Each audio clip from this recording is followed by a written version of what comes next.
Hello, good morning, good evening, and good afternoon, and wherever you are in this wide, wonderful, beautiful world that we live in, you are very welcome to the Global Sales Leader Podcast. I'm your host, Jason Cooper. So every week we speak to some phenomenal guests from around the globe in the areas of psychology, coaching, leadership, technology, behavior economics, and so much more. So this is about dedicated to exploring a revolutionized perspective on sales, one that centers around the power of authentic relationships and the role of a trusted advisor. When you think about sales, it's all about that relationship that you can connect with another person. So today I'm joined by Miya Knights, and you are very welcome. I was really excited about speaking with you because we met in Dusseldorf, and I sneaked into the retail area, the VIP area, and I started chatting with Miya, and I just had that instant connection. So I'm delighted to have you on board today. Thank you so much, Jason. Yes, I remember meeting you, and it's absolutely fabulous. Thank you so much for inviting me. I'm really excited to be here. So a little bit of a synopsis about yourself. You're a proven domain expert and leader, and extensive industry knowledge within the retail area. I say the retail area because it covers so many different areas and technology that is around that. And 25 years of experience as a journalist, editor, publisher, analyst, research director, head of industry insights and content marketer, presenter. There's lots of accolades to you. Co-author of 2 best-selling books on Amazon, How the World's Most Revolutionizing Retailer and Omni-Channel Retail, and your keynote speaker, industry commentator, and well-established around the globe. Have I missed anything out? No, well, recently advisory board members as well, been doing a bit of that. So that's been nice. Yeah, getting to see under the covers of lots of different companies, lots of different software firms. And you also have a website, retailtechnology.co.uk as well, which is there in the background doing stuff. Keeping my finger on the pulse. Exactly. Yeah. I'm publisher of that one. So we're going to be talking about customer-centric selling, putting the customer at the core, and how we can do that most effectively within the retail technology space, because I know you're an expert at this.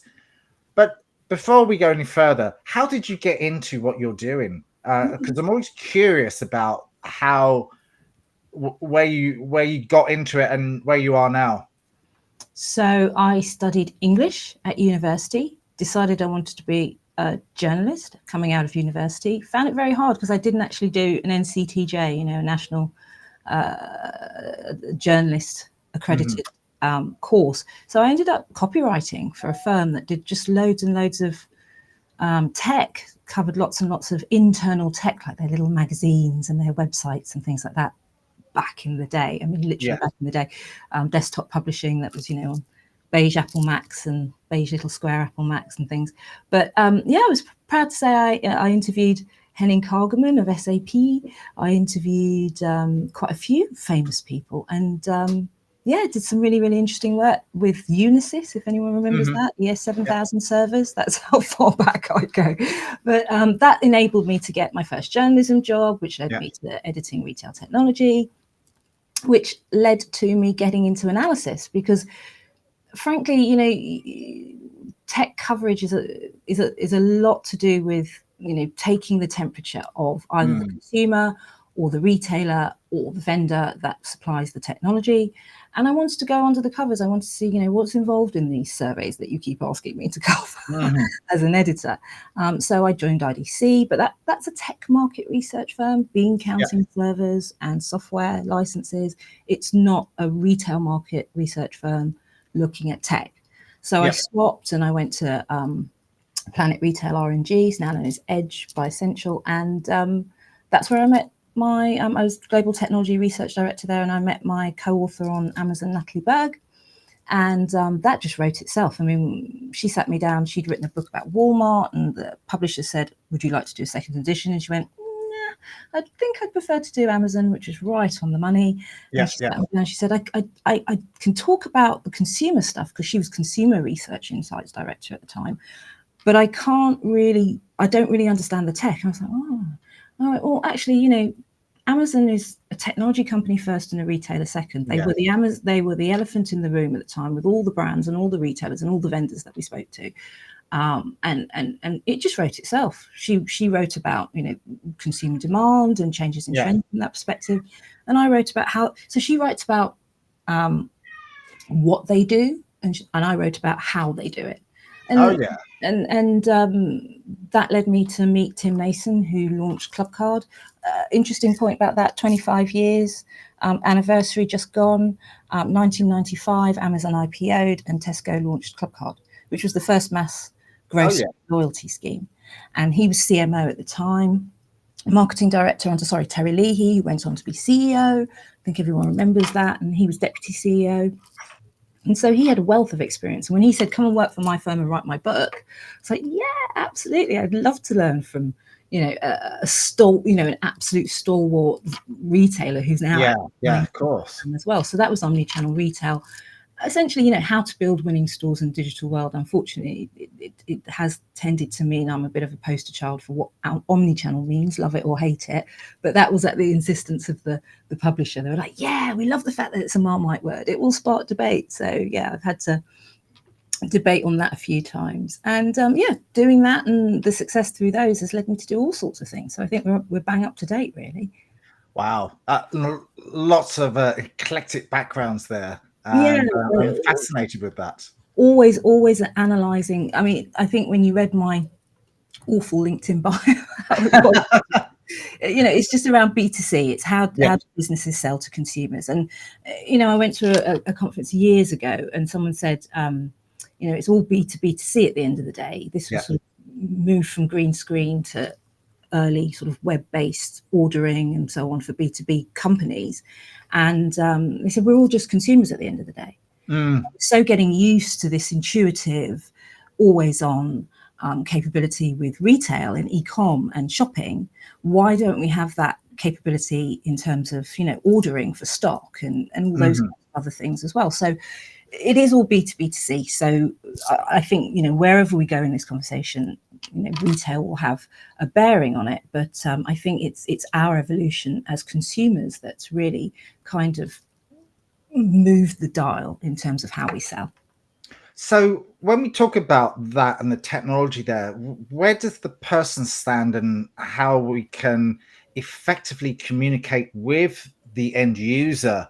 Because we are talking about customer-centric selling. How can we get that and build that relationship with that end user? Because I'm curious about that from maybe a technology standpoint, but I'm also always intrigued about how we can actually get that one-on-one as well with a person as opposed to a piece of tech. So one thing I think I'm hopefully known for is reducing things. And I think that's where the research background on top of having, covered the subject for so long helps. And I would say that, technology has always allowed businesses to know their customer and do business at scale. Yeah. When it comes to retail, it's one of the world's oldest professions. Merchants, go back to the greengrocer, the bank manager who would know you. That's all we really want as consumers. I mean, I think it's definitely not me, but I often quote it that Paul Kobe said it, who launched BA's Terminal 5 and then went to John Lewis. He was their CIO for a very long time. That nothing in retail changes. It's just our means and ways of accessing it. And if you think about that and extrapolate it to consumers who are, the relationships, whether you call them clients or whomever, it's nothing's really changed in terms of what you want. You want a personal service. You want to be recognised and possibly rewarded. If you're a continued loyal customer, the more frequent you are, the more you want to be recognized, the more you want to be incentivized. And technology allows you to do that at scale. And at the heart of that is data and how you use it. Yeah. Because the data is good, and you're probably better expert and positioned than myself, but it's really understanding the data, but also feeding it back to the customer so they feel good about what they've had or being delivered or the interactions there as well. Because we all we all connect with people and brands they like, trust, and can connect with. So the more connection that we have and the more loyalty that we have, going back to the Cialdini's laws of influence and persuasion, I'm not sure whether you know of that, which is the foundations of connecting with that client and customer. But loyalty plays a massive part in that customer-centric approach to engaging with them, because I always like the people to people, and I think the technology should back that up as Yeah. well. Yeah, absolutely. So in answer to that, simply, it has to be people, process, technology in that order. You have to. So many companies make the mistake of putting technology first and getting sort of a little bit dazzled by bright, shiny things. People, Yeah. process, technology in that order. What do the people need? What processes do I need to develop them? What technology do I need to support and enable that? I've always said, going back to that sort of two sides of the same coin, 1995 pivotal moment, Amazon taught us how to sell using technology and digital. Clubcard actually taught us how to use data to sell us more of what we want. Yeah. Right. So I always suggest that when you're looking at the data, you have to look at the sources, but you also have to be really, really clear about what you want to ask, what questions you want to ask of it, what you want to know. And I would suggest that the absolute root of that is knowing who your customer is. I think for a long time, retailers have been very lucky not to have to care who their customers are, but with the sort of increased and accelerated post-pandemic adoption of digital, they have so much more data on us.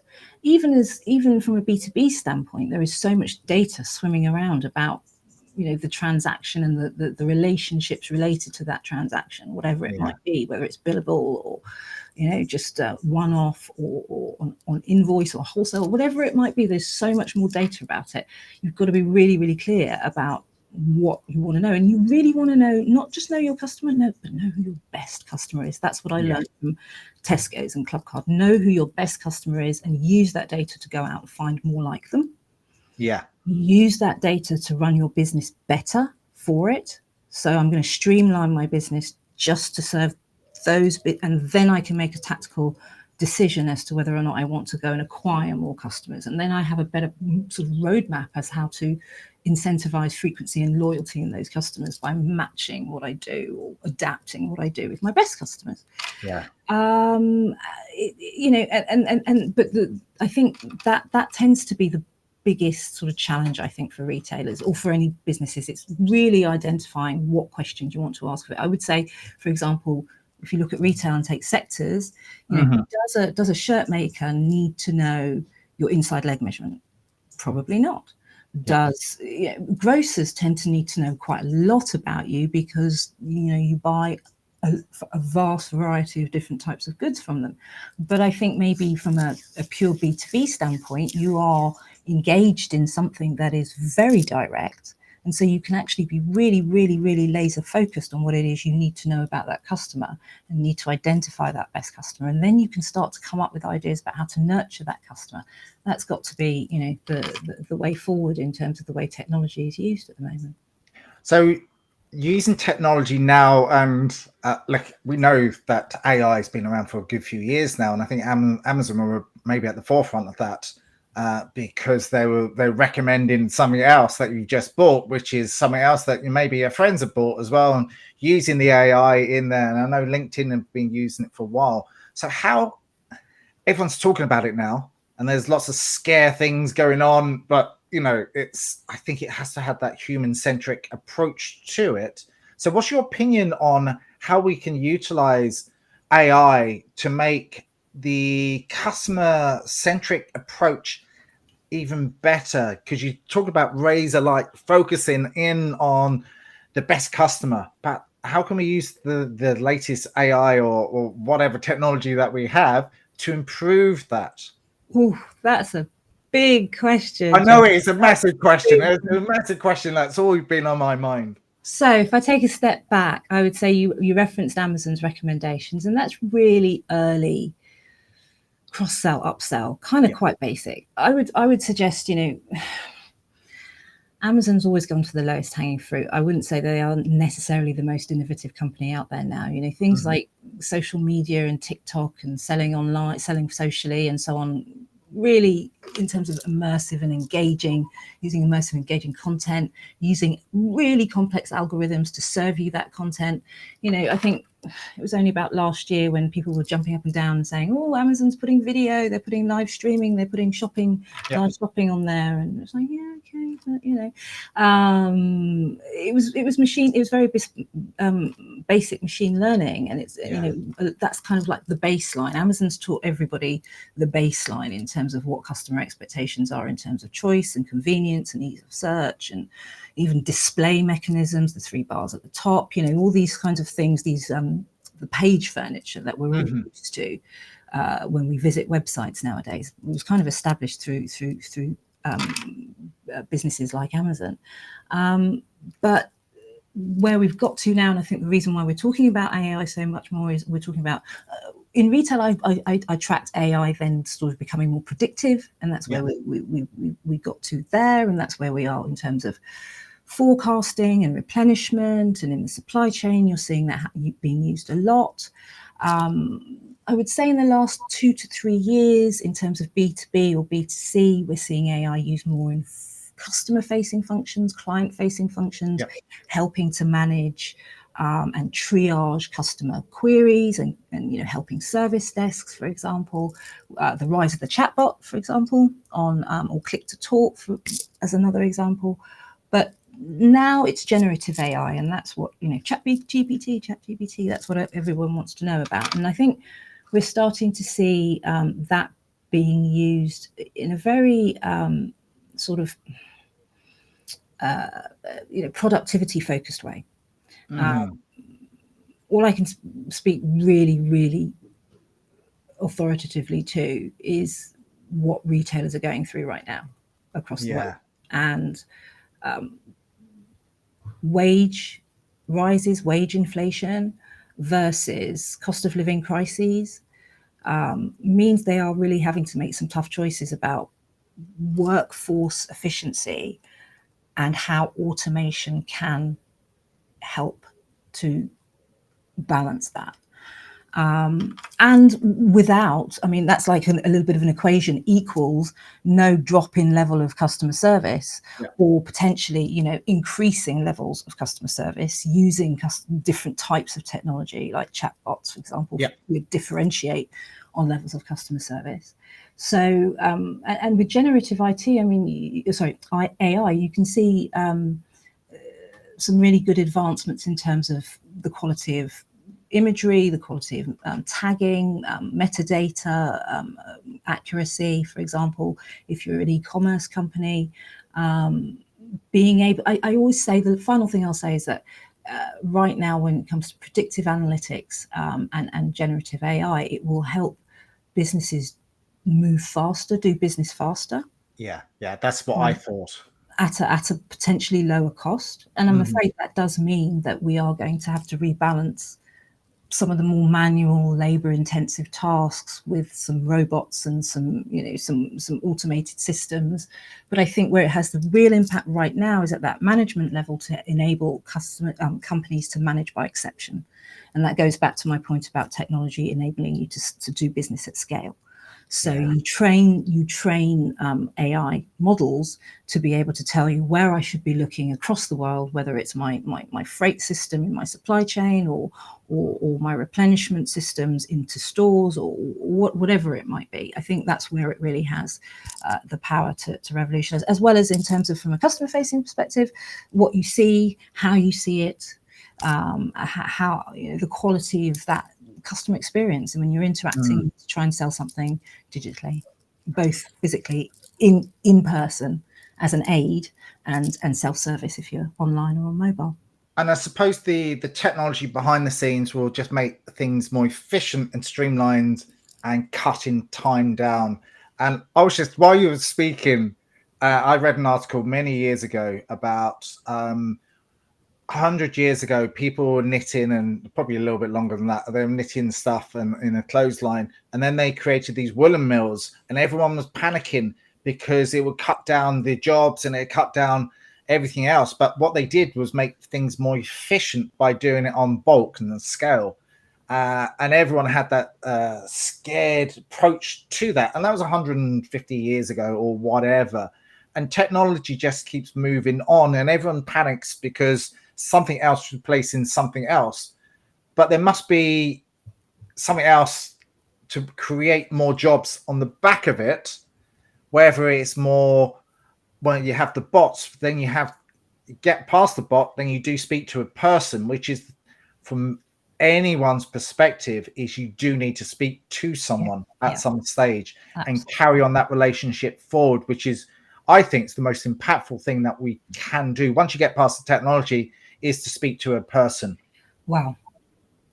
The fundamental question there, Jason, is that where is AI going to top out? Is it going to become self-conscious and and take over? I think right now AI can't give you an opinion. Yeah, it really can't give you an opinion.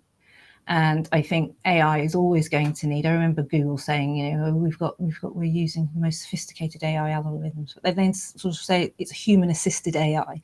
They call it human-assisted AI because at the end of the day, it constantly needs a human to either review its results or to constantly train the models. I mean, I was having a conversation with a friend the other day, and we were saying, well, if you could train a neural network on the world's most powerful quantum computers and just let it go and ask it, I don't know, something like Douglas Adams, what's the meaning of life, and come up with better than 42. Hitchhiker's Guide to the Galaxy, wasn't that? Yeah, it might take a few years, but it might come up with some interesting questions. We are at a bit of a tipping point. I think, they say the tipping point for AI development is going to be at 2042. I can't remember the clever person that said that, but we're on our way there. But right now, I think we always expect things to move faster than they do. But we really need to look at how they can help us with efficiency and productivity and triage from a customer experience perspective, so that you can find easy answers to questions automatically. But if you need someone that needs an opinion and you've got a complex problem, that you are directed to a person that's knowledgeable about your issue as quickly as possible. And just from a fundamental perspective, that means if I call your call center and you transfer me to another department, no, I don't want to do all the security again. No, I don't want, know your customer, and have one single view of the customer. It's absolutely essential. So hopefully AI can help do that in terms of, basic database matching and things like that, and syncing up systems and helping those human beings in call centers and in stores and in warehouses or wherever it might be that you're interfacing with clients, do business a bit better. I agree. And I've been working with a couple of call centers as well on not with their technology, on customer-centric stuff that we're speaking about at the moment, people to people. But on a larger companies, they have older technology in place because it costs so much more to do it, and then it comes out of date so quickly, and people want AI, and they have old systems which is old, and it talks to another system and it talks to a third system, but they don't really speak to each other. So I think that's where the frustrations is from a customer perspective, is you pass the pillar to post when it should just be that one stop. You speak to someone and they have all of the information in front of them. Yeah, exactly. I think, legacy, technical debt, they are real issues. I've been engaged in discussion online on LinkedIn. You can find me on LinkedIn most of the time, about how grocers, margins are so thin for grocers, but I don't think people realize it's like 1 to 4% for the big four over here.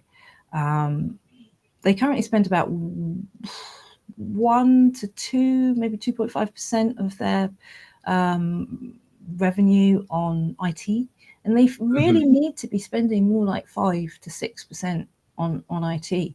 I think the other point about that discussion was you need to invest wisely in a downturn. in order to hit the ground running when things get better.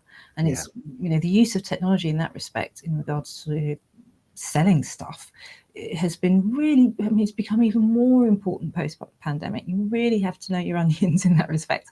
And I think now is a really, really key time to look at how to deal with those legacy systems. There's some interesting, I can get really noodly and talk about technology architectures and architectural approaches in terms of microservices and API based. I mean, we used to talk about service-oriented architectures. We're talking about middleware now. There are ways of doing things. Another principle is, cloud, looking for something that's cloud native, and really when it comes to sales and B2B, B2B2C, it's headless. You want to be able to abstract those systems of record, those systems that actually have quite a lot of technical debt and involve quite a lot of friction if you try and change them. Abstract them using a middleware layer to headless systems, which are cloud native, run by APIs, and they're kind of like widgets, and you can hopefully try and swap them out a bit more easily. So you have your base website, but you want to add click to talk, and you want to add, we've been doing it for years, but I think we need to start thinking slightly more sophisticated terms in terms of selling, B2C, in terms of how are we going to abstract that to a native mobile app so we can really serve our best customers and incentivize frequency. And we might need, depending on your need and what your customer's looking for, we might need geolocation. We can use all of those bare metal native qualities of the mobile to create more immersive experience and use things like AR and use the geolocation capabilities of a phone to be able to map a space. That's got amazing potential from a trades perspective in terms of construction, all the way through to selling furniture to fill it, to fill homes, to fill buildings. I think it's known as MAP, and it's microservices, API first, cloud native and headless. And I think that's the way to approach it. But when I've spoken to retailers that are looking at this, people like Lego and IKEA, they are talking about the fact that they've been very realistic, and they're saying their systems of record are not going to change. The SAPs and the Oracle Financials of this world, these are enterprise scale systems, are not going to change. But at the back end in that respect, there's a lot of pressure on those companies to modernize and adapt, and they're slowly doing so. So they're extending out into the middleware with microservices and APIs. You build your middleware layer, you choose your middleware layer, whether it's, it could be anything, but if it's a data repository, like a customer data repository, for example, and you abstract, and then you use your analytics on the back end to know your customer there, or it could be a front-facing system, which is your website, for example, or your B2B ordering system, and you're adding more and more functionality and capabilities from a headless perspective on a point, on a best of breed point solution capability, because they're cloud native and they're API enabled. That's the way I see companies getting around it. But I think, coming back to my original point, that's complex, right? So it is, yes. Realistically speaking, companies really need to look at technology now less as a cost center and more as a profit enabler, and really understand where they can get they can win money back, do business better, do more for less from a sustainability standpoint as well. Yeah, of course. Back end, and then really make that customer experience on the front end as slick and as seamless as possible. Because it's all about the front end. I know there might be a few bumps in the road on the back end of it, but the most important people are the ones that buy the products and services from those particular companies, and the seamless and the best service and the best interaction they can get at the front end, as opposed to the technology end, the better, as long as the technology works and supports and integrates easy, because people just want to keep it simple, really. At the end of it, they just don't want that. Question I always like to ask is, if you were interviewing you, what sort of question would you ask you now? Very good question. I was once asked, and I often pose this to people, and they actually stop and like cock their heads and wrinkle their brows, just like I'm doing now, and think, it makes them think hard. So I'll ask you the question, Jason. If you were a merchant, B2B or B2C of any type, Yeah. And you were given the opportunity to start a business from scratch today, but there's one condition. You can only start as a brick and mortar company, or you can start as an online only pure play company. Which would you do? Oh dear. That's a challenge because I've done both actually. Many years ago, I did work in retail. Many years ago, and Well, it could be anything. It could be selling widgets to widgets and that's a difficult question to answer. Really, I'd like a bit of both. Really, I know that we're a bit of a cop out. Really, I'd like to have a bit of both because I'm a people person. That's dodging the question. I've always answered it after a lot of consideration. I would open the store first, and people are very surprised about that. Yeah. Considering I find particularly shopping an absolute faff, which is kind of what feeds my passion about improving customer experience, full stop, bottom line. I would open a shop first because that's the best way to build relationships, to understand what's most important. And you could, open the shop on day one and open the website on day two. That would probably be my way around it. But yeah, I think that would probably be how I would do it. Yeah, exactly. Because I like people. I like the interactions with people. Yeah. But then I want to make sure that the experience on the back end is the best possible. So we can use all the latest tech, and I'm sure being a bootstrap, you can probably find tech that works in the interim up until you make revenue, and then you can build into the back. Yeah, exactly. There are so many tools out there for startups as well to be able to help themselves. So many freemium type tools, from operational till systems, ordering systems, stock systems, QuickBooks, whatever it might be, right up to generative AI tools to help you make a slick website. So it's all to play for in that respect. I think going back to a point about how much you should be spending on technology, you really need to think about it as an enabler. And I think the important thing as well to remember is, going back to the triumvirate of people, process, technology. We've always said, you say it's complex. I always liken it to a swan, looking graceful on top for the customer, probably paddling crazily under the water to get from A to B. But when you're hooking together lots and lots of different systems, the important thing to remember is you need three things. You need to know, who am I selling to? What is it that I'm selling, and where is it that I'm selling it, particularly if it's a physical good. If it's a service or a subscription or a billable service, then you need to keep track of different types of inventory metrics, but and margin metrics. But those are the three tenets, and that's where the data, those are the three buckets the systems of record data stream should fall into, and what you do with it after that, the questions you ask of it after that, are going to determine the winners from the losers, as they have done for the last sort of 30 plus years. Yeah, there's you said the power of three then, which is a linguistic way of making things quite easy and simple, and the SaaS technologies have taken on that.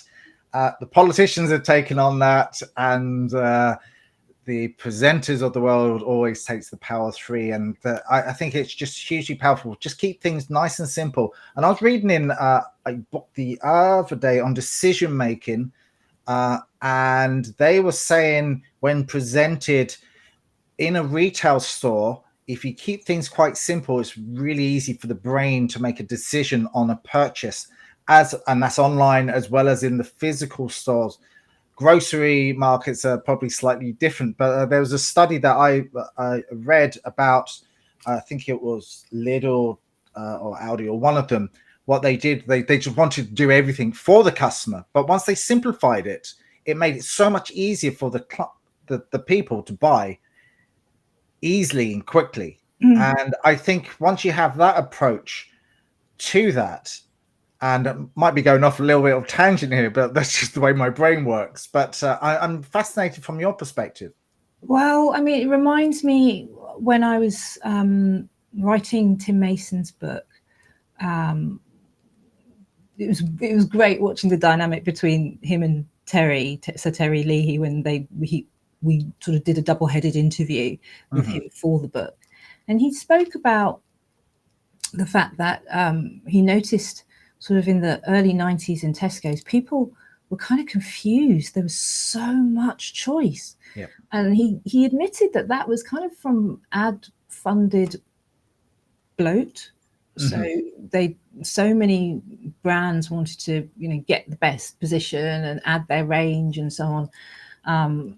You could get 40 different types of something, and people were at the shelf edge, just paralyzed, confused, especially when you think about labeling systems and the quantities that they use, which differ vary wildly. And so they went through a massive range rationalization, and they had to use the data that they collected from Cupcard in order to guide that rationalization process. Not everybody is lucky enough to have loyalty data, but I do notice the trend that if you have loyalty, they're doubling down, and if you don't, you're launching it right now, because that first party customer data, client opted in data is gold dust right now. But flipping that, I think I regularly get asked to talk about Amazon, particularly at results time, and I've noticed more and more of their retail business is relying on revenue and margin from their ads. And I think we are getting again to that point. I say Amazon's kind of slightly eating itself, which is kind of what Tesco's was doing in the 90s with offering customers too much choice, in terms of just being kind of a bit hungry and greedy for serving us ads all the time. How are they measuring whether that detracts from the customer experience? There's a very good Washington Post article from sort of September or so last year, where a guy did a comparison, used the Wayback Machine and looked at a search for dog beds about 5 years ago and a search for dog beds on Amazon now, and the very first thing was an ad for a $270 dog bed, and he said there's no way I would ever want to buy a nearly $300 dog bed, but because someone wants to pay loads. So I think you've got to be really, really careful how you start to use that technology. We're seeing people talk about retail media a lot, and using that first party data a lot. I think if you're going to be customer centric and you're going to use that data to purely improve the customer experience and not look for new lines of revenue from it, that's probably the best place to start, because then you are nurturing that customer relationship and strengthening it and encouraging frequency and loyalty, and always part of the consideration set. That's whether you're a brand or you're direct to consumer. Then maybe you can start thinking about extra revenue streams on top of that, but using that data to sell us more of other stuff from other people. But that's that I think right now is still the jury's out on in terms of how that actually affects the customer experience. But in terms of recommendations, in terms of personalized browsing experiences, personalized homepages, geolocated homepages, if you don't have purchase history or browsing history, all of that stuff's absolutely available right now. There's no excuse for you to be able to use it, not to use it. I always think, as we've discussed a couple of times, keep it simple and easy to understand, and presented at the forefront in the customer's eyes, easy, and whatever happens in the back end happens, and make that process as seamless as possible. Well, I think the other thing that's emerged with all of this sort of digital, noise that we have to filter now as human beings, is that we want customers, we want as clients or customers to be able to do or find what we want what we want as easily and as conveniently as possible to access it. And then we really want to know that we want some reassurance that what we're buying is the right thing. And that's where I don't think we can ever replace people. The shop assistant coming and saying, "Oh, you look nice in that dress," or the client review meeting where you sort of show them the art of the possible in terms of what their other stuff is being done with other clients. And so yes, you have to then apply that information to giving them more of what they want. Essentially, look for, I think one of your questions made me think, look for what are the challenges, what are the pain points. So I talk about knowing what they want and giving them what they want, but that's also got a lot to do with looking for bottlenecks, looking for dropouts, looking for any kind of friction that causes sales erosion, essentially. Yeah, no, I totally concur with that. So how can people find more about you, Miya? Oh, on LinkedIn, Miya Knights. And retail technology, retailtechnology.co.uk. Yeah, they can find my details, contact details there as well. And your books again. Ooh, I always say the Amazon one. I've said, the subtitle is incredibly long. I think it's running there, but I say relentless, revolutionize retail and Amazon. You'll find it, all the R's, and then omnichannel retail: how to build winning stores in digital world. That's been absolutely awesome. I thoroughly enjoyed the conversation today, and you've educated me as well, because that's the way I run this podcast: is to feed it forward and share some golden nuggets of insights and knowledge, so people can apply that to whatever they do as Yeah. well. So that's the way I always look at running these podcasts as well. So thank you so much for today. No, thank you. Found it fascinating. Has been able to cover some quite big subjects and big topics, but hopefully keep it simple, keep boiling it down to what's important, which is, knowing and serving your customers best as you can. Thank you once again. Thanks, Jason.